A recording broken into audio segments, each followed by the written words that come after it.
Hello, ladies and gentlemen. Hello.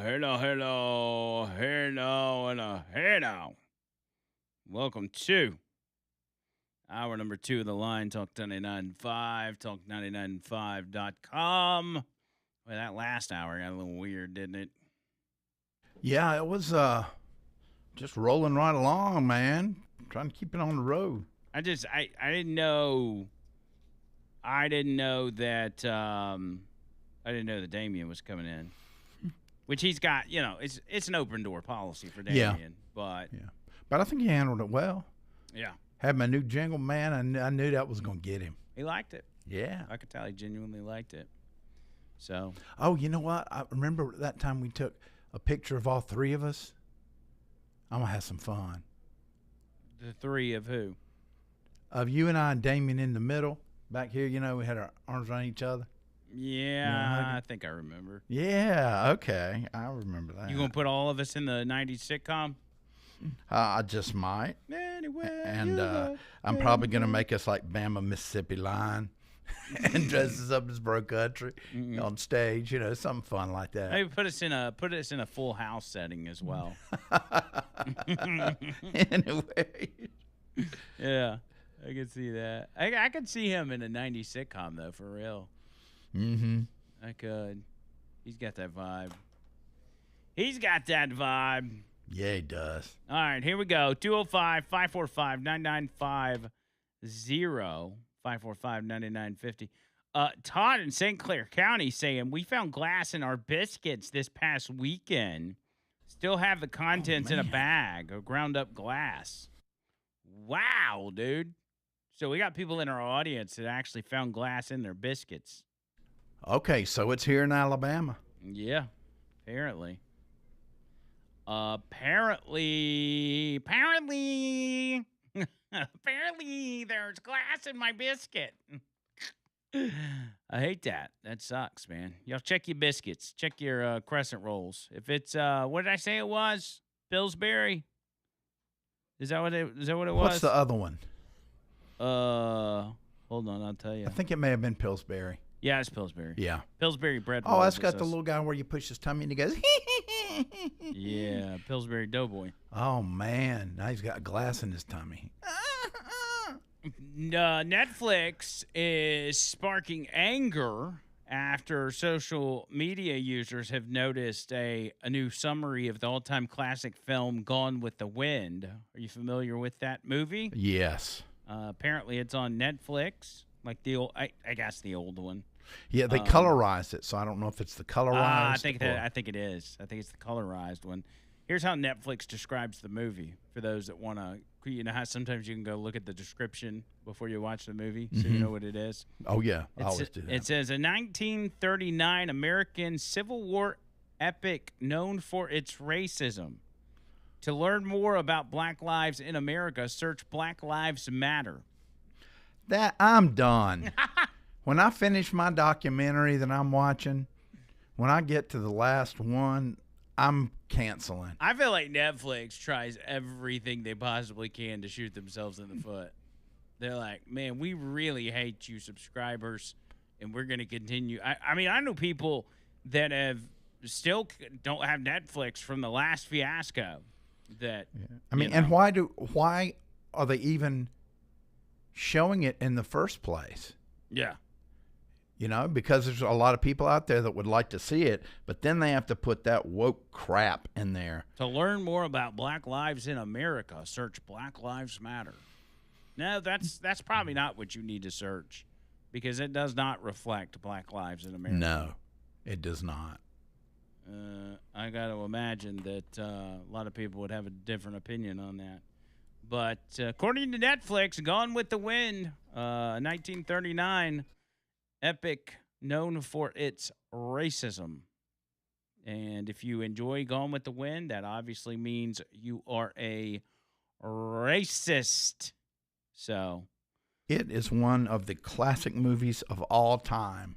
It's a sweeping landscape, and it was set in the Civil War. And yes, there was racism, but there was racism. We have to look at it at its place in history. The left wants to stoke false racism, right?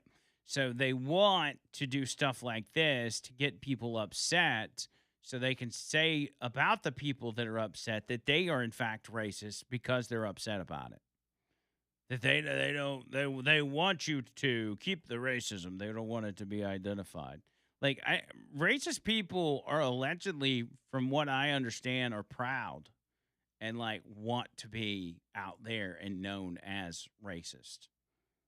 Like they don't hide it. They don't do like the Patriot Front group who hides their faces when they go out in public, which is obviously a Fed operation. The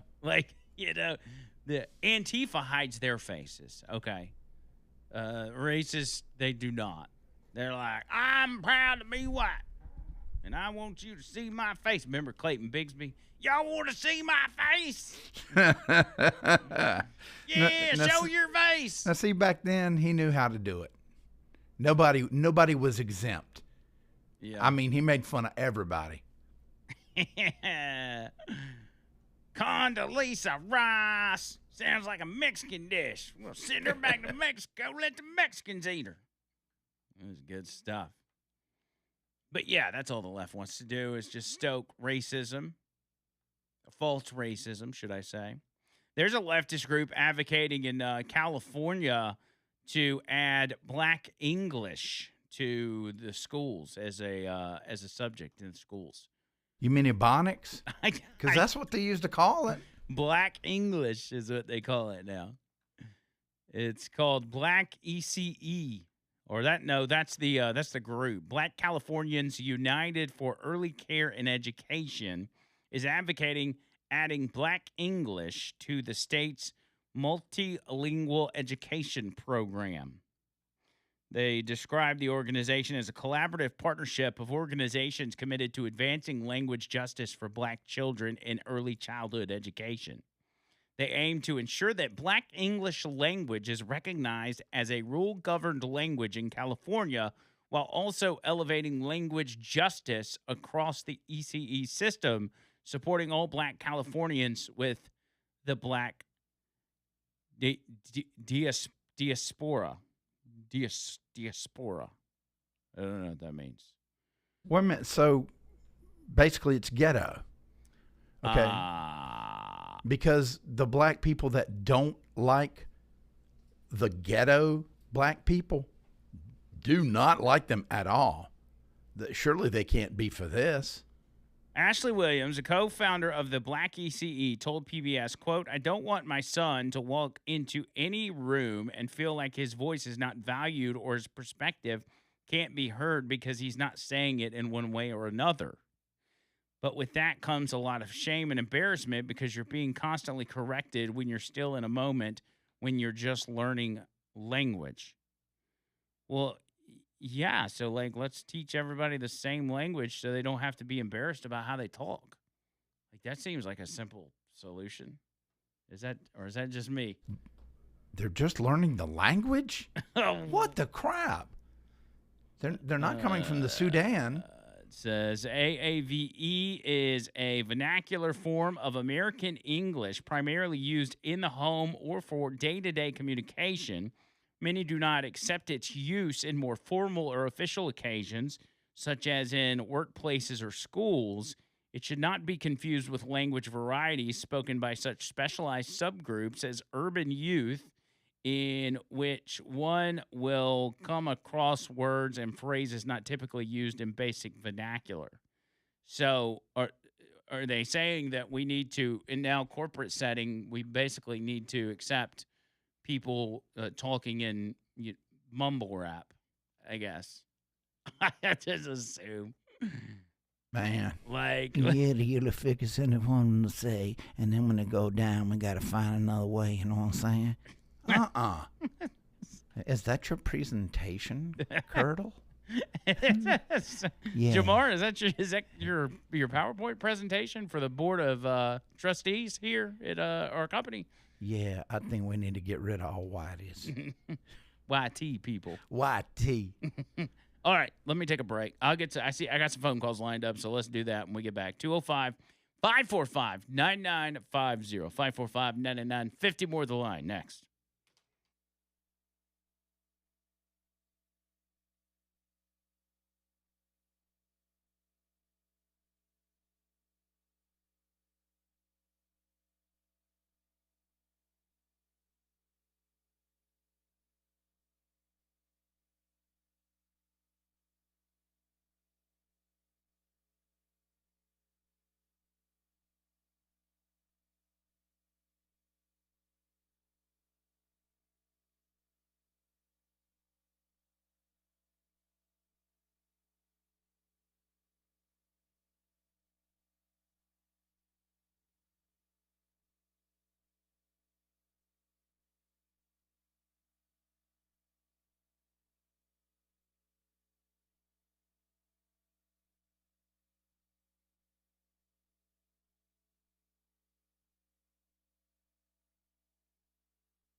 205-545-9950. Let's roll with it. Bubba Rumble's on the line. Bubba, what's up, Cole? Yo, dog, what is up off in this biatch and ish? What's up? See, I'm way ahead of the curve on this whole move for linguistic justice because I picked me up a copy of Hooked on Ebonics a while back, and I've been studying up. Nice. Ahead of the curve, baby. That's right. So anyway, you know what I really called to talk about was something far more important, and that's explosive diarrhea. Yes, it is very, very, very important to the American people because first and foremost, I think we need to lock the whole country down, or everybody's going to die of the mud butt. So get ready for the poop pandemic. The old poop pandemic. That's basically what we're living through now. We're living through the poop pandemic of 2026. That's right. And you need to wear a mask on your butt so it don't crawl up on you. That's true. We all need to wear a mask on our butts. So is anybody surprised to find out that Taco Bell is implicated in this? Because they've been giving people diarrhea for a long time. So, I mean, they're denying that they're giving people the explosive diarrhea, but that's what I would say if I was Taco Bell. Yeah, I mean, it shouldn't have been hard to finger the culprit on this one in the sense of, like, who's most likely to give people diarrhea, and we know who that is. We've already talked about that on this show before, like more than once. Oh, yeah, way more than once. See, ahead of the curve once again. But I think I figured out who patient zero is on this whole poop demic, though. Who's that? The man sitting across the glass from you, Jonathan Bizzle. He's had explosive diarrhea for years, and I think it mutated into a external pathogen, and I think he better quarantine himself and call the health department. Yeah, when's the last time you've been in a Taco Bell lobby? 1997. Because these things can get airborne. No, I mean, it's not me. I use mine as a super power. So I could actually combat it. Oh, really? Yes. So if somebody's got it, it would be like two forces coming together. But I tell you what, I would win every time because I'm IBS man. IBS man. You ever seen? I see this guy on I guess it was on Facebook, and he calls himself Celery Man. It is the stupidest thing. It makes no sense whatsoever. Like, it's not even funny. But he's just this old man that calls himself Celery Man, and he's got a stick of celery that he's like fighting with. You know, he's pretending the celery is alive, and at the end of the video, he'll take a big bite out of the celery, and he's like, "Celery Man." That's what I feel like your character would kind of be like with IBS Man. No way, man. I think you know that you're onto something. I think Jay Bizzle could star in a series of public service announcements about the poop demic. And, you know, he's a man that's got the most experience on the subject, and he could give people tips on how to survive having ongoing explosive mud butt. I think you got to drink a lot of water probably so you don't get dehydrated first and foremost. Yes. Oh, definitely. I drink about 1.5 gallons a day. Very important. That's good. So anyway, yeah, I think we better just lock the country down now. It's for the greater good, just to be safe, and then everybody can sit at home and watch shorts on the interweb and get paid by the government so they don't catch the mud butt. Mm-hmm. I mean, I'm more scared of the diarrhea parasite than I am COVID. I was ever scared of COVID. The video of the cat wondering if it's got the diarrhea or not. That's what I'm picturing Andrew as now, is that worried cat. Oh, dude, that's me. He's like, dang it. Have I got the diarrhea parasite? That's my favorite. See, this was a gift from the gods because this is the poop show anyway, and now everybody's talking about poop. So you were way ahead of the curve on that one, too. Yep, trendsetters. That's what we are. Yep. Trailblazers. Right. Poop-related trendsetters. All right, I'll let you guys get back to it. Hey, now. Hey, now. Hello. Poop trailblazers is what you would call us. Interesting. Yep. How about the Fecal Brothers? The Fecal Friends. We'd have a cartoon show on Saturdays. The fecal friends The unite. The feces fighters. Here we go again. Man. The Poop Power Rangers. The Poop Power Rangers. Poop Patrol. Yeah, we got a lot of stuff we could go with. All right, we're not doing that. No, we're not doing that Nope. today. Think of the past. Yeah. Hey, this is something you'll like, John Bird. So, one of the best new policies under Trump is a $100 surcharge that's got to be paid by each foreigner that enters our national parks. So, like, if you're a foreigner and you're here visiting, you got to pay $100 to go to, Yellowstone or Grand Canyon or whatever. Is that a tariff? That's basically an in-house tariff. So American citizens will pay $35 per carload. And this is I'm looking at Zion National Park, but it's $35 per carload is what American citizens pay. Foreigners pay $35 per carload plus $100 per person in the car. Oh, so if it's a carload of 4 foreigners, it's $435. No, I don't agree with that. If they want to do the maybe 100 per car. Well, why not? I mean, why should we be subsidizing their vacations? Because we are the ones Well, they're going to spend enough money here anyway. Yeah, but we pay for those parks. You know how many dollars the foreigners have paid for those parks? Zero. If the government came to me and said, "Hey, I'm just going to charge you a one-time fee of $100," opposed to I'm going to take money out of your check for the rest of your life to fund these parks, I'd take the $100. Well, but what you're going to run into is people are going to go like, let us go to this big, beautiful park, Yellowstone. No, we cannot afford it. We do not have enough denarii for that. See, they're going to move on.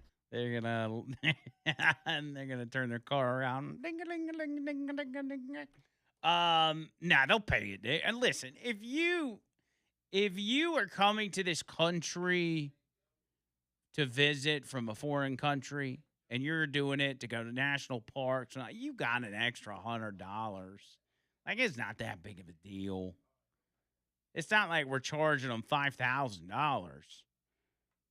I mean, if Muhammad or, the whatever, if whoever's coming over here is visiting and on vacation, like $100 is not that much. What if there's a family of 5?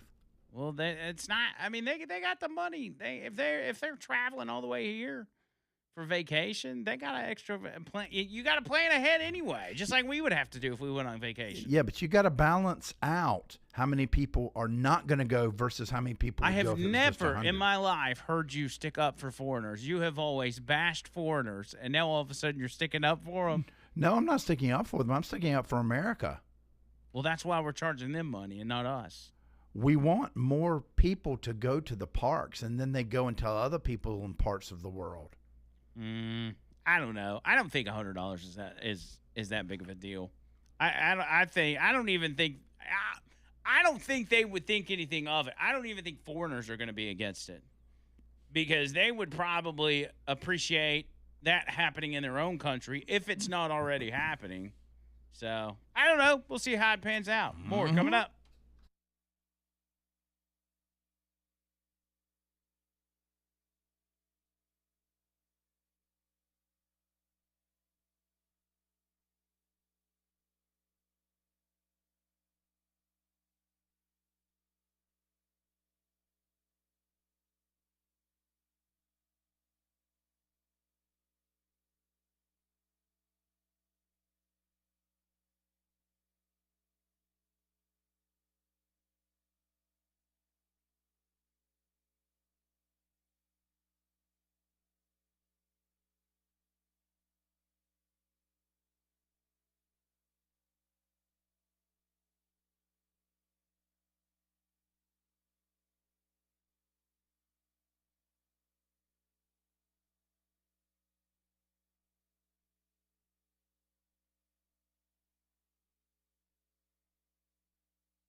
All right, annual American that you could, which gives you the ability to go to national parks without having to pay a fee on the spot. Now that's good. That's smart. So you can do that. But if you're just showing up and you're just one time Willie going to Yellowstone or whatever, and you're from outside the country, then you just got to pay $100 per person. So.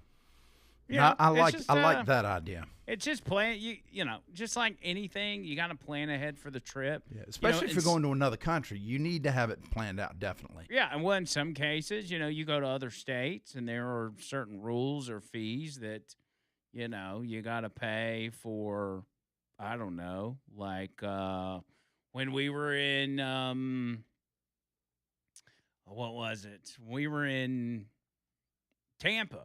I think where did we go? We went like Clearwater or St. Pete or something, and passed through like kind of a toll booth deal that just snaps a picture of your license, and then they mail you an invoice, and you get the invoice and you just pay it, And it's like, I'm not a Florida resident. I don't pay taxes to fund the roadways. But because I'm using it, then I'm going to have to contribute to it. I think it's fine. Contribute to it, cuz. Since you're not from around here. You're not from around these parts. Joe's on the line. Joe, what's up? Hey now. Hey now. Hey now. Hey now. I know I'm going off topic a little bit here, guys, but this is something. I love your show, by the way. Thank you, buddy. But this is something that I think really needs to be addressed by y'all. Well, since John Bird's got the new ukulele, I'm going to make a request that he play Tiptoe Through the Tulips. I know it's a little bit late, but Tiptoe Through the Tulips and every June from here on out. Tiptoe Through the Tulips. Who sings that again? Who sings Tiptoe Through the Tulips? It was Tiny Tim. Oh. Yeah, remember we talked about him dying on stage? That's right. We brought that up. Yeah, I was thinking about doing that as maybe a little extras because it's real short. It's like a minute. Yeah. Yeah, it's real short. John Bird, you're a talented. To me, you're a young man. Thank you, brother. And I just feel like you should play it for everybody that's a little bit light in their loafers. We'll do that. We'll do that. Yes, we will. Light loafer people. Yes. Thank you, guys. All right, buddy. Thank you, Joe. I appreciate it. Yeah, I think that's a good idea too. I'd like to hear you give that a shot. You know what? As a matter of fact, for the YouTube people, I've got a long black wig, and that's what Tiny Tim had, long stringy hair. So I'll wear that while I play it. Okay, that was perfect. Yeah. Why don't you bring it? Why don't you sample it tonight on the podcast, and then that would kind of, encourage people to come over. Done. Great idea. You're a freaking genius. But then we'll still do it on the radio. Right. If you want to go ahead and hear it today, tune into the podcast tonight, which we start at 6, and we'll play it at some point. You can watch us on YouTube, Facebook, Twitter, all that stuff. Just look up Andrew Mclain or Andrew Mclain over the line. Who do I got next? Is this Mark? Happy Thursday. Hey now. Hey now. So yeah, I'm glad you brought the card up. I think it's called America the Beautiful. It's $80. Mm-hmm. And it's well worth the $80 if you're visiting more than one park. Yeah. Yeah, that seems like a much better idea. Like if you're gonna do it, and it's an annual pass, right? So it's like $80 a year. Correct. From the date of purchase. Now, from what they told us at the gate at Zion a couple weeks ago, if you're a U.S. citizen, it's $80. But if you're not a U.S. citizen, it's like $250. Yeah. Oh, that's perfect. The 250th anniversary, it's $250. I love it. Yeah. All right, guys, y'all be good. Hey now. Yeah, I think that's a good idea. Again, you're from another country. You don't contribute a single penny to taxes that pays for this stuff, you can pay a little extra. It ain't going to hurt you. And plus, wherever you're coming from, if you're coming from Saudi Arabia or wherever, you've obviously got some expendable money that you'll be able to pay for what you do. You budget for your trip, okay? So you budget. You say, I want to go to the parks. How much does a park cost? Let me call them. Oh, you're coming from Germany. That'll be, $100 per person. Or if you want to go to multiple, I would encourage you to buy the 250 pass. Okay, fair enough. We'll pay that. Boom, boom, boom. I don't think anybody, including foreigners, will have a problem with that. I think that's just how it goes. Up next on the phones, let's go Nick in Canada. Nick, what's up? Hello, hey now, it's Nick the Gun Guy. Hey now, Nick the Gun Guy. Hey now. What's up, buddy? How's my favorite Birmingham show going? You guys are keeping me plugging along on the Elk-Can from Canada to Alaska. What are you going to Alaska for? I'm driving a massive F-450 on 44s with a trailer with an 800 horsepower Subaru and a little mini bike for my cousin who fishes. So yeah, if I do it, and you know me, I'm always up to something. So I was like, what the heck? Flew to Seattle, picked it up, and now we're driving to Alaska. Oh, dang. So you're going to, how long are you going to be in Alaska? I don't have a return flight, so who knows? Could be 2 days, could be 2 years. I should have brought JB with me. Oh, my God. I wanted you. Oh, my gosh. Yeah, that's wild, dude. Yeah, I mean, I'm not surprised by that. I mean, that's a very Nick the Gun Guy thing to do, but that's wow. We need JB next year. JB, we got to bring an F-350. Can I pencil you in for a trip next year? No. Pay time off? No, get a big fat ink pen. No, get a Sharpie and put my name in. Put it down with a Sharpie. You got it, brother. Oh, dang. Well, I just wanted to check in and say hello to you boys and make sure everything was good. And I'll, if you got time later, Andrew, reach out to me. I got nothing but time on this trip, brother. Let's catch up. All right, man. I'll do it, cuz. All right. Love you guys. Give Tony Gump a hug for me, You too. buddy. Will do, brother. I appreciate it, guys. man. See ya. Oh, Nick the Gun Guy. I ain't heard from him in a while, I dude. know, Nick the Gun Guy. I need to get a gun from him. I'd been complaining about that. I'm like, where's Nick at? I ain't heard from him forever. So that's the first time I've talked to him in a long time. Sounds like he's been busy, though. Yeah, man. Talk about adventure. He said, because he put a comment on one of our videos, and it said something like, I'm headed home to Alaska. And I'm like, home? What do you mean home? Like, Alaska's not your home.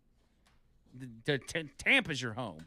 Like, you can't go to Alaska. Because that's our home away from home. Tampa's our home away from home. You can't leave that home. So he's, I don't know. He said it could be 2 months, could be 2 years. So we'll just might not have the best service, but it would be fun to do a zoom him in. Yeah, because he's probably got a big beard and everything, wearing flannel. Yeah, he's probably turned into a mountain man up in the hills of Canada. That's wild, dude. I bet it's some beautiful scenery though.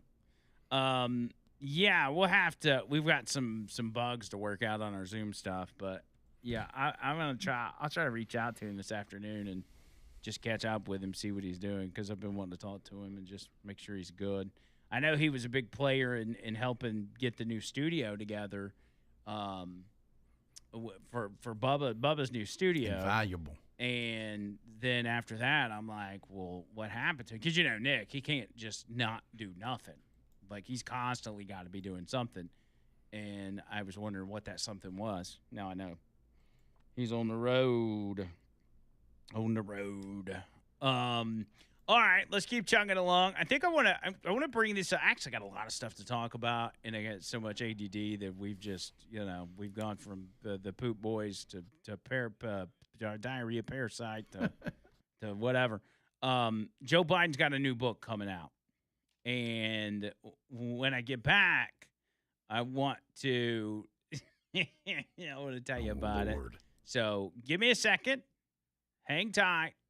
Here's the phone number, 205-545-9950. More of this mayhem right after this.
Here we go. Bubba Rumble says you should also play instead of what was it? Tiptoe Through the Tulips. Yes. He said you should play Tulips on my organ. Tulips on my organ. So have two tulips on my organ for me. That what has this show? Why? It's not even Friday yet. What even happened? What is even going on here? Let's talk about the Biden book. Yeah. Oh, yeah. Yeah. Speaking of comedy, he announces he has written, and I say written in quotations, he has written a tell-all book, and the replies to this tweet were absolutely savage. But first, let's listen to what Joe Biden had to say in his big reveal. He put out a video and explained what he's been doing since he left office, which my guess would have been sleeping, but apparently the right answer was he's been writing a book.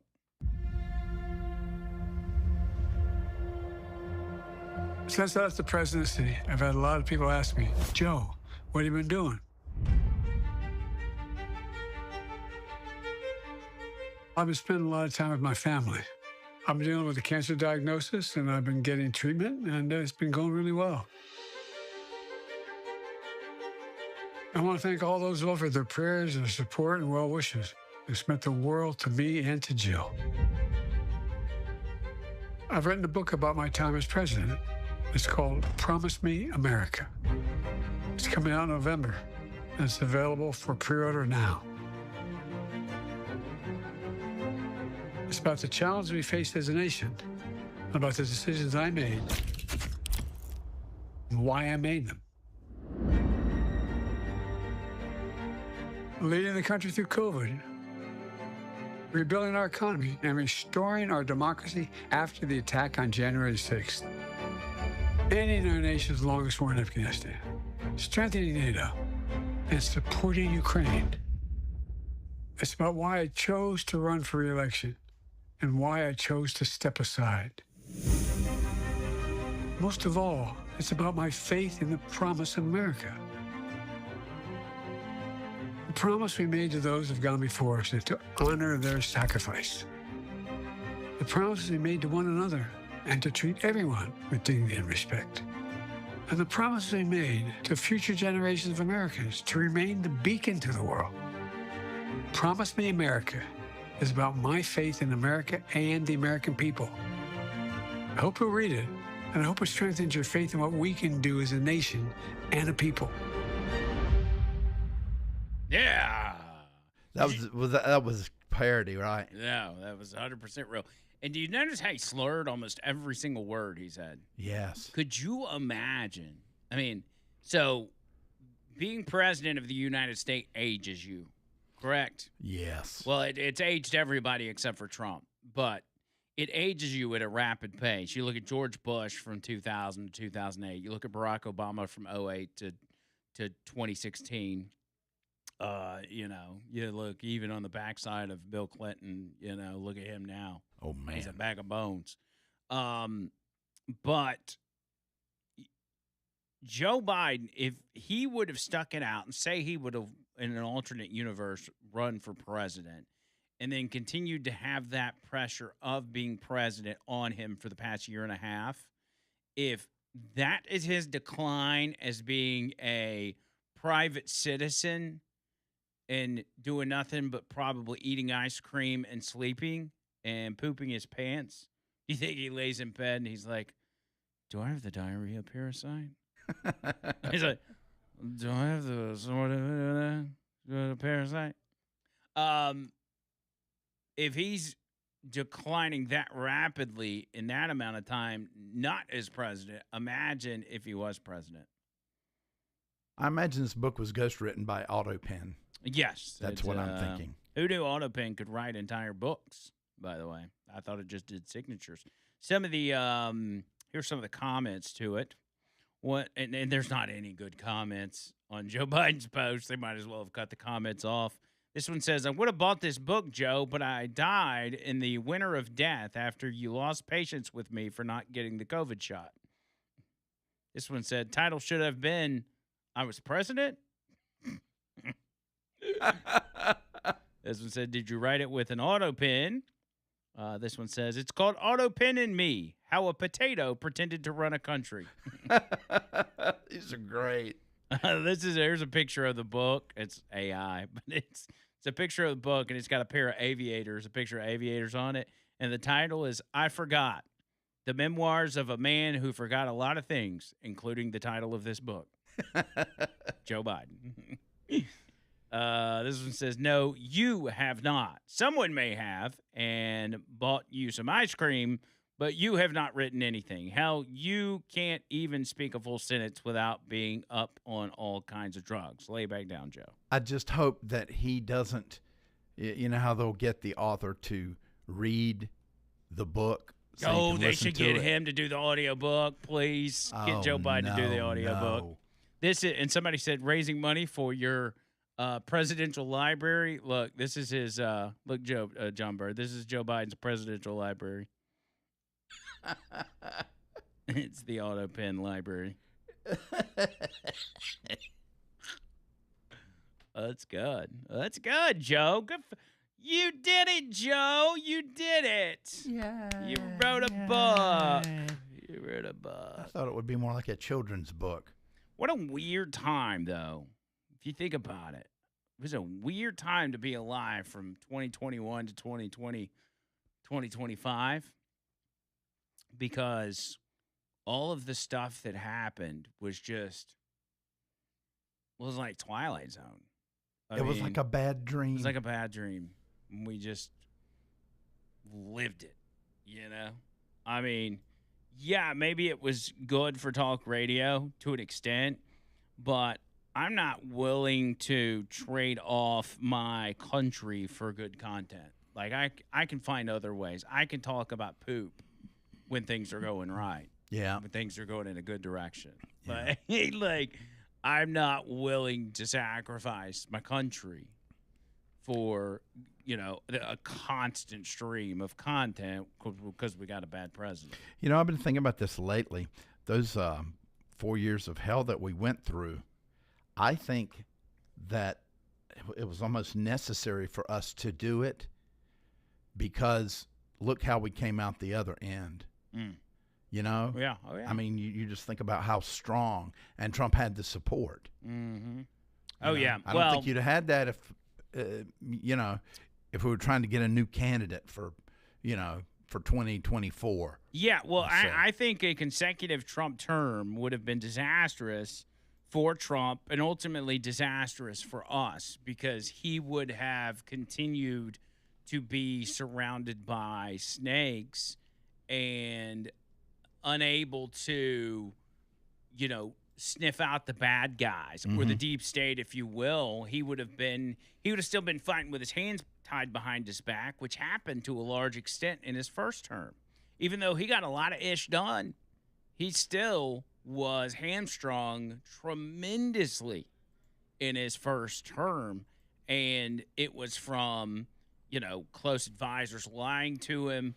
It was from intelligence, Pentagon, attorney generals that were weak, CIA directors, FBI directors, from Comey to Christopher Wray. Even tonight, like in tonight's speech that Donald Trump's going to be giving, and we're going to be airing it here on 99.5 at 8 p.m. So Trump's giving a big speech. It's supposed to be about election fraud. And I think part of what he's going to speak about is Chinese involvement in the 2020 election.